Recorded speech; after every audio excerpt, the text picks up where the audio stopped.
শহরের ব্যস্ততম রথবাড়ি জাতীয় সড়কের ডিভাইডারে ধাক্কা যাত্রীবাহী বেসরকারি বাসের ঘটনায় গুরুতর জখম হন চালক সহ দুজন।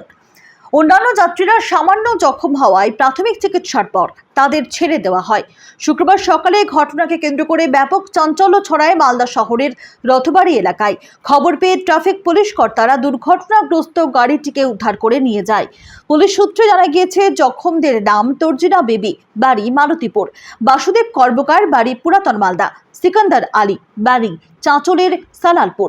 জখম চালকের নাম এখনো জানা যায়নি।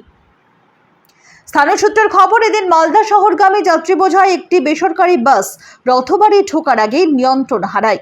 গাড়িটি রথবাড়ি জেব্রা ক্রসিং এর কিছুটা আগে ডিভাইডারের পথবাতির পোলে ধাক্কা মারে। আতঙ্ক ছড়ায় বাস যাত্রীদের মধ্যে।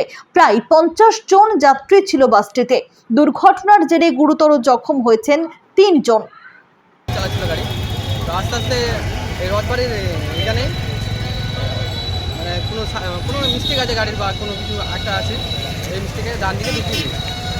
এখানে দাঁড়াবার কথা, সামনেই দাঁড়াবার কথা, কিন্তু ভুলবশত কোনো ভুল ছিল মনে হয়, ভুল মিস্টেকে।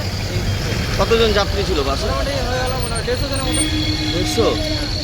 ফুল ছিল গাড়ি, পুরো ফুল? হ্যাঁ পুরো ফুল ছিল। আমি দাঁড়িয়েছিলাম, আমরা হাতে লিখেছে। বাসটা কোথা থেকে আসছিল? বাসটা আসছিল চাঁচল থেকে। চাঁচল? হ্যাঁ। হাসপাতালে ভর্তি আছে?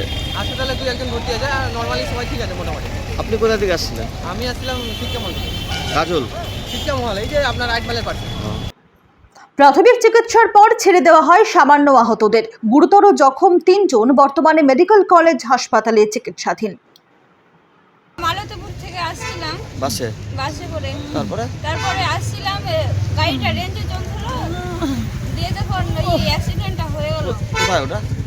এই রথবাড়িতে। কতজন যাত্রী ছিল তাও? অনেকজন ছিল। আহত হয়েছে? আহত অনেকজন হয়েছে।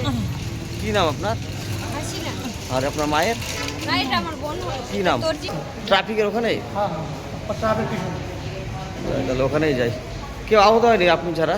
আমার ওই ড্রাইভারকে ছবিটা নিয়ে একটু। শেখ রতনের রিপোর্ট, পিবি নিউজ।